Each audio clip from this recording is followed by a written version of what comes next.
The Senate is moving toward a final vote on an emergency spending package that would provide military aid to Ukraine and Israel, replenish U.S. weapon systems, provide food, water, and other humanitarian aid to civilians in Gaza.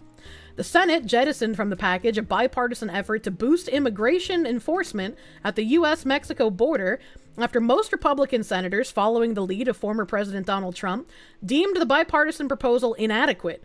Abandoning the border proposal brought the price tag of the bill down to about $95.3 billion. If the Senate approves the emergency spending package in the next week, it would then be up to the Republican-led House to take it up, change it, or let it die. Can I ask why?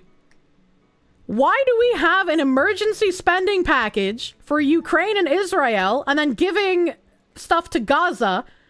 And the problem with this bill was apparently that we wanted to boost enforcement at our own fucking border. And the thing that gets cut is the thing that counts for our actual country. Like, what the fuck?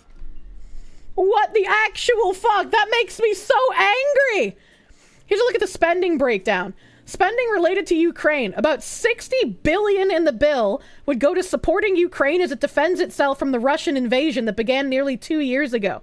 There's nearly $14 billion to allow Ukraine to rearm itself through the purchase of weapons and munitions, and another nearly $15 billion for support services such as military training and intelligence sharing.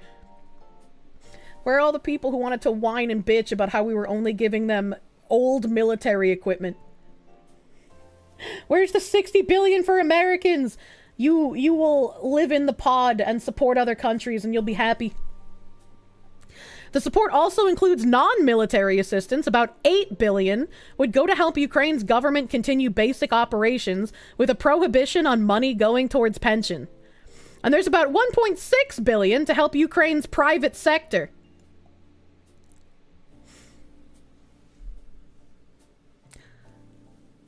Now, some people might find this kind of harsh, but if Ukraine can't maintain their country without constant support from the United States, to the fact that we're giving $60 billion,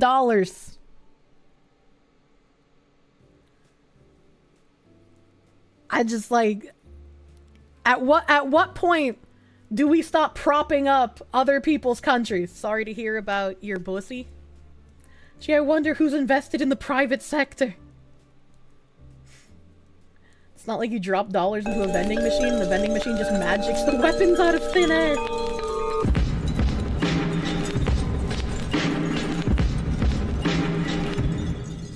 They can likely do it without our support. It's influence peddling. It needs to stop.